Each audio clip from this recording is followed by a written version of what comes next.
السلام علیکم ورحمۃ اللہ وبرکاتہ۔ اربوں خربوں درود و سلام ہر آن ہر گھڑی تا قیامت حضرت محمد صلی اللہ علیہ وآلہ وسلم اور تمام امت کے مسلمانوں پر۔ اللہ تعالیٰ مغفرت فرمائے میری، آپ کی، ہمارے والدین اور تمام امت کے مسلمانوں کی، آمین ثم آمین۔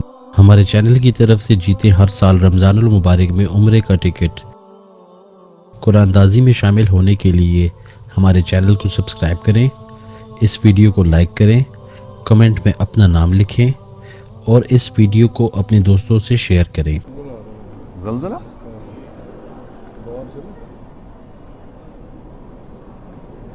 جو کام کر رہے ہیں اس سے رک جائے گا انشاءاللہ۔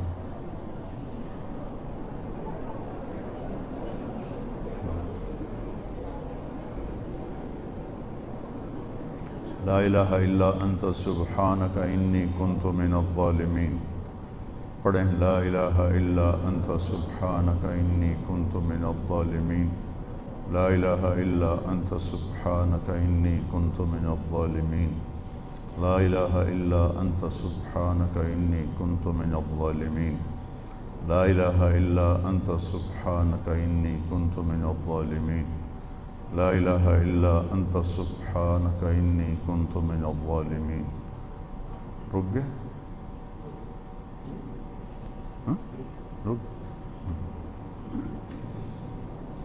یہ اللہ کبھی کبھی زمین ہلاتا ہے کہ بندے دے پتر بن جاؤ، پیسے دے پیچھے ایمان نہ بیچو، بندے دے پتر بن جاؤ۔ اذا زلزلہ تو آگے آنے والا ہے، اذا زلزلت الارض زلزالها اخرجت الارض اثقالها وقال الانسان ما لها۔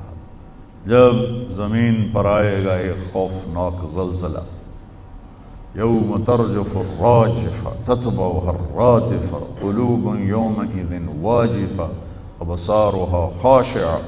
قیامت کے زلزلے کو قرآن جب بیان کرتا ہے نا تو قرآن کے لہجے میں ایک ہیبت پیدا ہو جاتی، ایک گرج پیدا ہو جاتی۔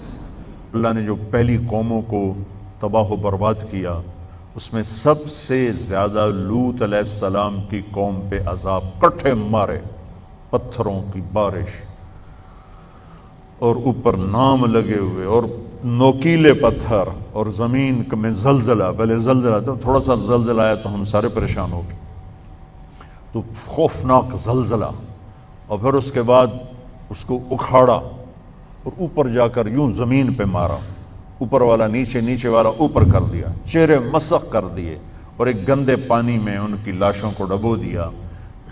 ان کا جو جرم تھا وہ بے حیائی تھا۔ لوط علیہ السلام کی قوم بے حیا ہوئی، اس بے حیائی پر اللہ نے سب سے زیادہ عذاب کے کوڑے برسائے۔ دنیا کا سب سے بڑا مجرم میری نظر میں فرعون ہے، جیسے کہ میں خدا ہوں، کہ میں خدا ہوں۔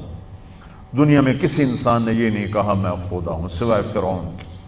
اللہ نے وہ اٹھا کر ڈال دیا پانی میں، لیکن لوط علیہ السلام کی قوم پہ 4-5 عذاب کٹھے اللہ نے ٹھک ٹھک ٹھک ٹھک ٹھک ٹھک کر کے برسائے، بے حیا تھے۔